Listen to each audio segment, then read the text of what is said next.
What's going on, guys? Fusion here on a rainy day, introducing you to the raised bed garden. We got a few things we got to plan out, so let me bring you guys a little bit closer and show you guys what we got going on. Alright, well, let's start with this first bed right here. As you can see, we have a lot of cilantro and parsley here, so we're going to start off by taming some of that back to make room for some other plants. Alright, so before we start cutting anything, the first thing I like to do is go ahead and disinfect with some Lysol. And the reason why is because if you're having some issues with some of your plants, like a disease or something, you don't want to pass that problem on to the plant next to it. Alright, so after a little conversation with my wife, I realized that she actually doesn't use a lot of parsley in her cooking. So I think one of the first things we're going to be doing is taking all this parsley away. When removing plants, I don't like to pull them out unless it's like a root crop or something, which by then you have no choice. But what I like to do is just go down all the way to the root stock and just cut it off at the base. The reason why is because you want to leave the roots in place so it can break down and decompose. That way it can eventually feed the rest of your plants over time. Not only that, but a lot of your microorganisms actually live within the roots. So by leaving those in place, you're basically leaving their housing behind. All right, let me get a bucket or something for all this foliage. All right, I got me a little bucket here. This is where we're going to be putting all the foliage for now. Then we're just going to get up in there and just hack all this parsley back.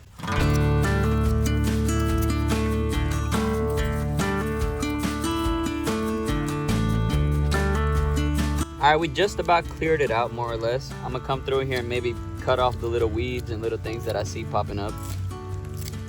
All right, now that we finished cutting all that up, we need to go ahead and disinfect our snips before we start hacking away at that cilantro. Now, cilantro we do use a lot in our cooking, so I want to make sure I keep a lot of it. But I want to designate a certain area for it. All right, we should probably start by hacking away at some of these weeds. Ow! Dang, them things got thorns in it. I don't know what this freaking thing is, but it just stabbed the crap out of me. You know what, guys? Upon closer inspection, I realized that this cilantro already started flowering, and such is the case for all of the cilantro. So we're just gonna go ahead and rid this entire bed of all of our herbs and reset it. But we're not gonna be planting cilantro again. Give me a second. Let me go ahead and get rid of all this foliage, and I'll pull you guys right back in here. All right, I just cleared the bed of where all the herbs are. And what do you know? Surprise, surprise. There's just a random tomato plant just growing. It was between the cilantro. And I decided to leave it in there because I'm curious to find out just what kind of tomato that is. Man, that rain is just not letting up. But we are not going to let that stop us. We're going to put a big old rosemary bush right here in the middle. We're going to do a half a moon of savory summer around it. Which, by the way, I have never tasted that herb before. I am very excited to see what savory summer tastes like. And then we're going to be planting some different kinds of tomatoes along this edge here. That should be enough tomatoes to join that random tomato that popped up. Then on the other side of the bed, we're going to be planting a sugar pie pumpkin, a couple Max Gold summer squash, and a few Persian muncher cucumbers. Let me go ahead and set you guys right here up with a little time lapse, and let's get to work.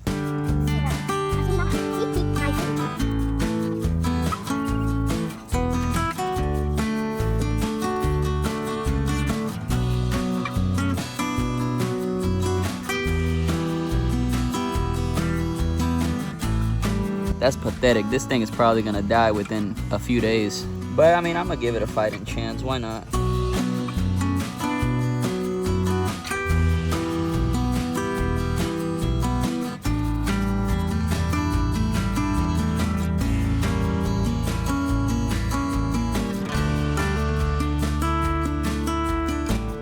I just realized a little mistake we made when planting out these tomatoes. We forgot to actually feed within the hole itself. Normally, I like to sprinkle a little bit of compost, a calcium source like bone meal, and an all-purpose fertilizer in the hole itself. So since I forgot to do that, we're just gonna come in here in about a week, no later than 2 weeks, so the roots can establish, and then we'll just top dress with the ingredients. We're not gonna make the same mistake twice for the rest of these plants though, so let's go ahead and prepare the holes. Let's start off by putting some compost at the bottom of the hole. Then we'll put some bone meal in there for a source of calcium. And lastly, let's go ahead and top it off with some of this all-purpose fertilizer. Now we gotta make sure that we get it all mixed up with the native soil. All right, let's go ahead and lay out our plants. Let's start off with the Max Gold Summer Squash. We only have one, so we're just gonna plop this sucker over here closest to the strawberries. Then let's put down a few Persian muncher cucumbers.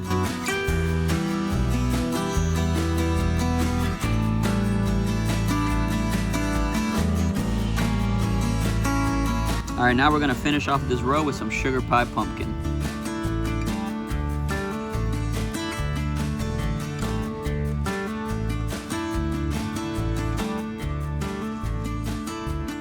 I got these crazy creatures calling me inside, and nightfall is fast approaching, so I'm just gonna go ahead and water it in, and we're just gonna have to plan out this bed in a week. For you guys, it'll be a few seconds, so I'll pull you guys right back in here.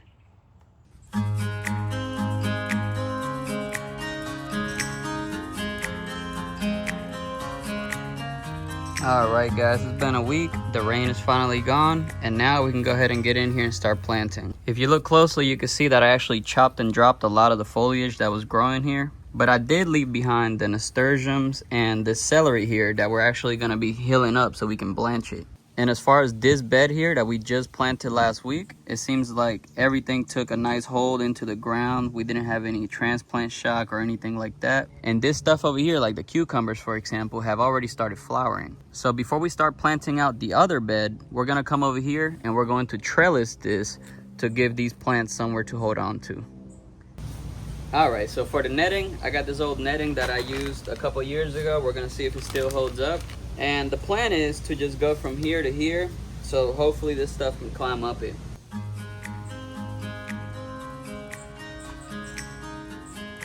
I'm having a hard time detangling this thing, so what I'm gonna do is I'm just gonna temporarily secure it here so I can spread it out and then adjust it as I need to. Let me go ahead and throw another zip tie right here on the bottom. Oh yeah, here we go. It's starting to come together now. Throw another zip tie right here in the side. Oh yeah, we getting somewhere now. I should be able to zip it around this piece of wood down here. See if I can make this side come down. It's gonna be a little lopsided, but we're gonna make it work. You know what? I'll take that. If you didn't know before, you definitely know now. I am far from a professional, but we made it work. This is something that I could have threw away, but instead I found some use. Shoot, I'd even go as far as to say it looks pretty good. This little bow right here in the middle, I like that. We might as well throw up one more zip tie right here. Check it out, guys. I threw this thing together. It looks a little raggedy, but you know what? It's gonna work. These plants are gonna take those tendrils, they're gonna grab onto that net, and they're gonna take off. All right, we're done fooling around with that for today. We're gonna come over here and transplant some stuff into this bed. We're only gonna be able to plant this part here and some of the parts surrounding the celery, but we're not gonna be able to plant the start of this bed because my garlic is not ready yet. Typically, it's better to let some of the foliage start dying back before you harvest, so that way your garlic can develop that papery outer shell. All right, we're gonna start off by planting out these 6 tomatillos right here in the center of the bed. And originally the plan was to put some tomatoes on the edges, but I actually have another idea for that. So instead, I'm gonna take these 2 glacier tomatoes that were gonna go in this place, and I'm just gonna put them right here in the center of last week's bed. All right, so to go ahead and lay this stuff out, I guess I'm just gonna go a shovel from the wall right here, a shovel from the wall right there. There we go. Now we just need 4 more holes.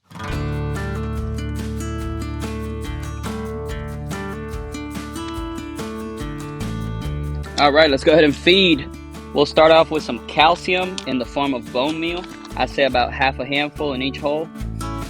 Now let's throw a half a handful of some of this all-purpose fertilizer. And let's go ahead and top it off with some of this compost here that's got some lobster and crab. There we go. Now let's just go ahead and marry all of that together and mix it up.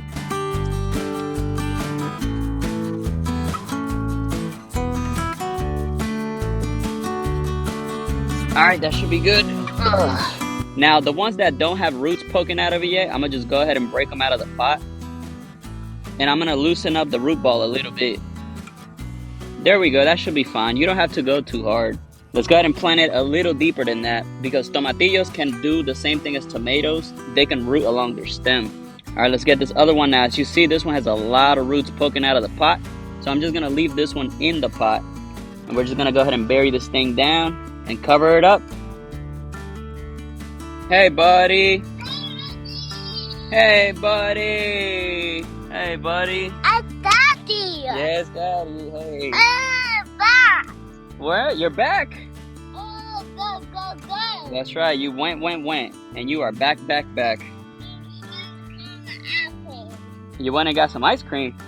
Wow, Mama spoiled you. Alright, let's plant this as fast as possible before my son comes back. Yeah? Whoa, you got some ice cream. Nice. Alright, let's plant this sucker down. This should be the last one. Alright, I gotta take an ice cream break. I'll be right back. On this edge of the bed, I'm planting yellow mountain watermelon, sugar baby watermelon, red crimson watermelon, muncher cucumber, and summer squash.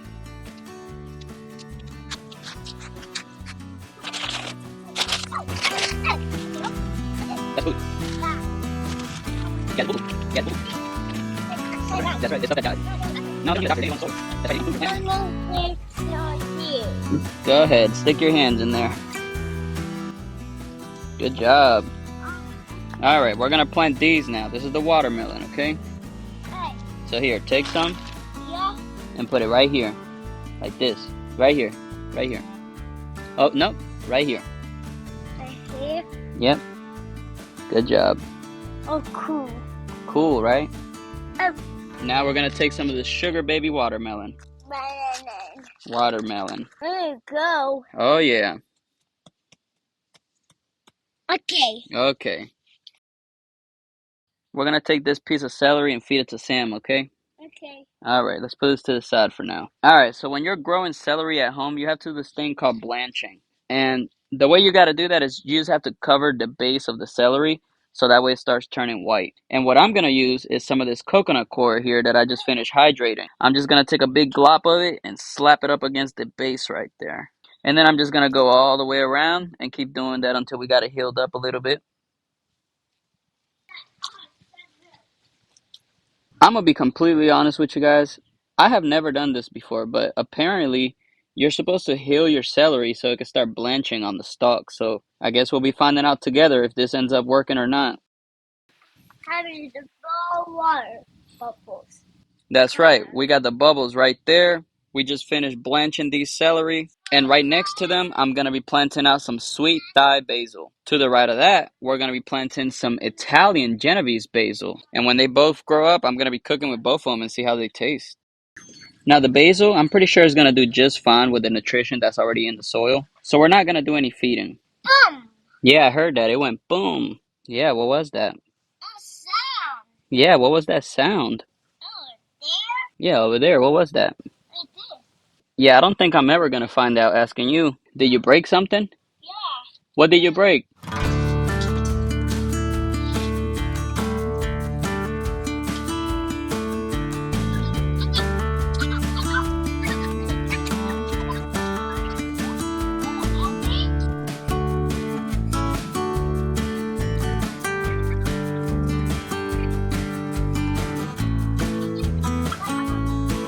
There we go. Now I'm just going to pinch out the ones that had 2 per plug because I think that's too many.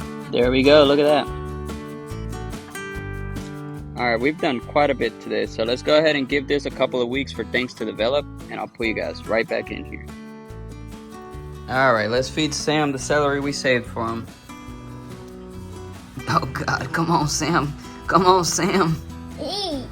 There you go. Look. I see. This is food. I'm going to eat it. Yeah, Sam's gonna eat it alright. You know he is.